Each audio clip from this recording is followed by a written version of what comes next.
One of the biggest goals that we have as painters is portraying light in our paintings. Today I'm going to walk you through my 3-step process for really portraying believable light. And I'm going to show you how I portrayed the light in this street scene. When I take on a scene, most of the time I am painting from light to dark. After I have drawn out the painting and I'm ready to dive in, I have 3 steps to complete my painting. So there are 3 phases that I need to go through to ensure that I'm accurately portraying the light of the scene. Step number 1, I've already drawn my painting. Now I'm painting the lightest values of my scene. So I'm wetting down the back of the paper, wetting down the front of the paper, and I'm looking around the scene at the lightest values. That is exactly what my first step is all about, the lightest values of the scene. So typically this includes the sky and other areas around the scene where the light is shining. So if you squint at your reference photo, if you turn your reference photo black and white, you are looking at the lightest areas. What are the colors in these light areas of the painting? So that is step number 1.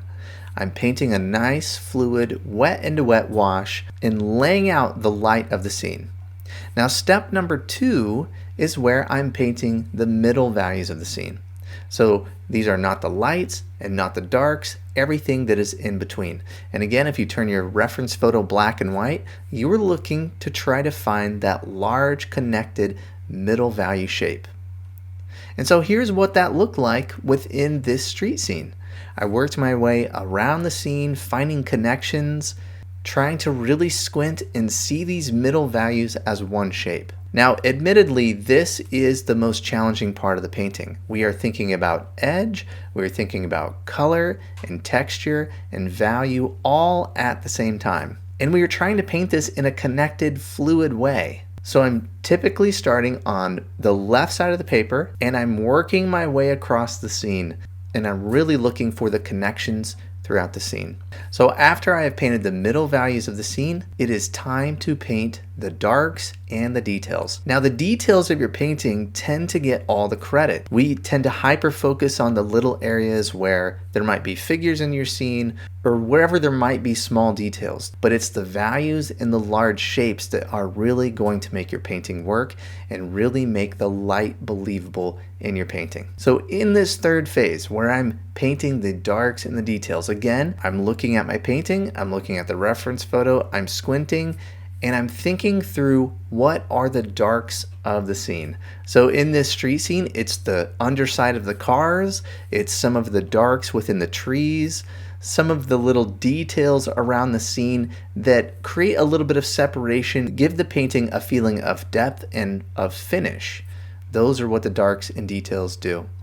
So if you can stick to this game plan of looking at your painting and executing this in 3 steps in painting the lights, the middle values, and the darks, you will start to create light in your paintings. And the challenge here is we are painting in reverse. We are creating the light, and then in each phase we are preserving the light until we build up the strength to our darks. And that takes a little bit of trust. And it takes some patience, because if you jump into your darks too soon, if you cover up areas of light, the whole painting starts to fall apart.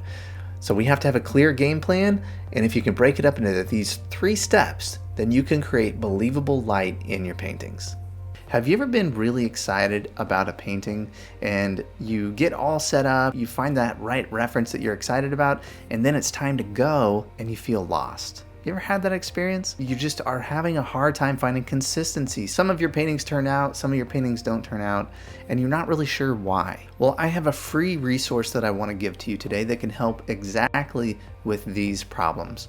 My 5 steps to plan a successful watercolor painting. I walk you through the crucial planning phase of your painting that will help you understand what you're going to paint first, second, and third The planning is really so important, especially in watercolor. This medium is harder to correct. It's so immediate. So having that plan is very important. I send you a PDF that you can download. And the great thing about this is you can have it on your phone, you could print it out, and you can take a look at these crucial planning steps before you start each painting to ensure that you're thinking through these important things as you get started. You can download this right now before you start your next painting. All you have to do is follow this link here and download my 5-step guide to planning a successful watercolor painting.